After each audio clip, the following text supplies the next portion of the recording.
For a month, I did nothing but pedal the stationary bike. I showed up at practice, I went to the games, I put on a uniform, but I didn't feel as though I were a real baseball player. I felt like a ghost. The team was doing well, staying at the top of their division. They played some incredible cliffhanging games. They lost some dreadfully, and they won some stunningly. Watching the Giants must have been hard on people with heart problems. All this meant that the Giants weren't spending a lot of time thinking about Dave Dravecky. When you're hurt and the team's doing poorly, people tend to say, if only you were healthy.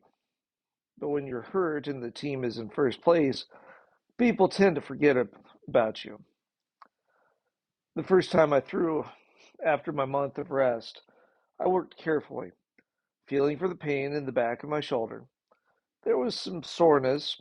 I took a few, took a day off and threw again. This time the pain was unmistakable. I went home in a gloom. It's back, I told Janice softly. My shoulder is hurting again. I don't think I'm going to be able to throw. The next day I told Atlee that my arm was hurting and that I couldn't throw. We were out in right field, shagging fly balls under the afternoon sun. Atlee wouldn't accept what I said. He said, "Come on, Dave, let's play some catch." "I don't know, Atlee. I think I'd better not." "Hey," Atlee replied, "what you have what have you got to lose? You've done your therapy. Your arm is strong. David, the time has come. Don't baby it anymore. Let it rip. If it goes, it goes." He insisted, and I let him talk me into it. We started throwing the ball back and forth. I threw carefully, cautiously, and my shoulder felt okay. The longer I threw, the better I felt. I told Atlee that it was feeling pretty good. "All right," he said, "let's throw through some of that pain. Just work through it. Let's air this baby out."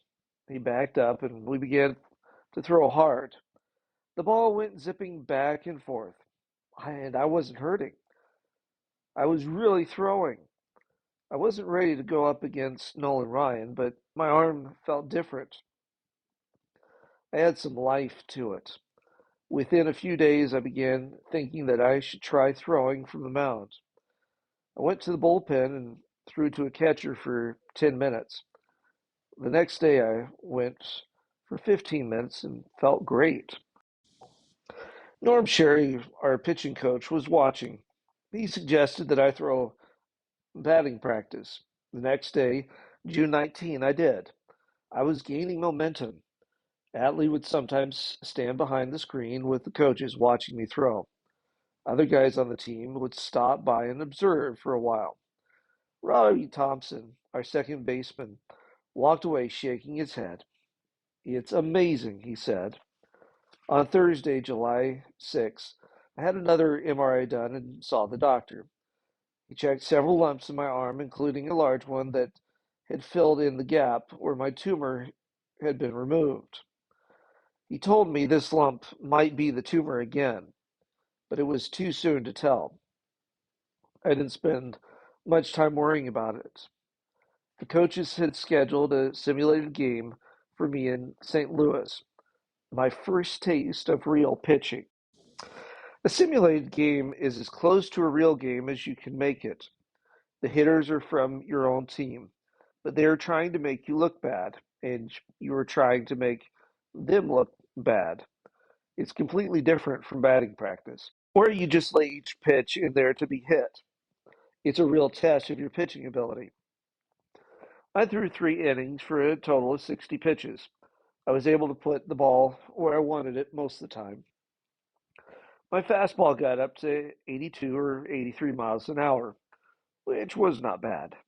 At my best, it usually tops out at 88. We returned home for the All-Star break, after which I pitched a second simulated game while the Pittsburgh Pirates were in town. I threw better and felt stronger. My fastball had a little more pop on it, and I began to get a few guys out. I was then scheduled to throw a 5 inning simulated game. Date was July 18, just over a month after Allie had convinced me to take a chance and air it out. Now, reporters were talking with me. Teammates were excited. Nobody could believe how far I had come. Not even me. I was moving full speed ahead. 5 innings meant that I would be throwing 100 pitches. That's the same as a good full game effort. I was really fired up. The sun was warm on my shoulders and rock music was blaring out over the field. I was hitting spots. I was throwing crisp pitches. And most of the time I was getting guys out. Only one thing was missing. I was still a little tentative.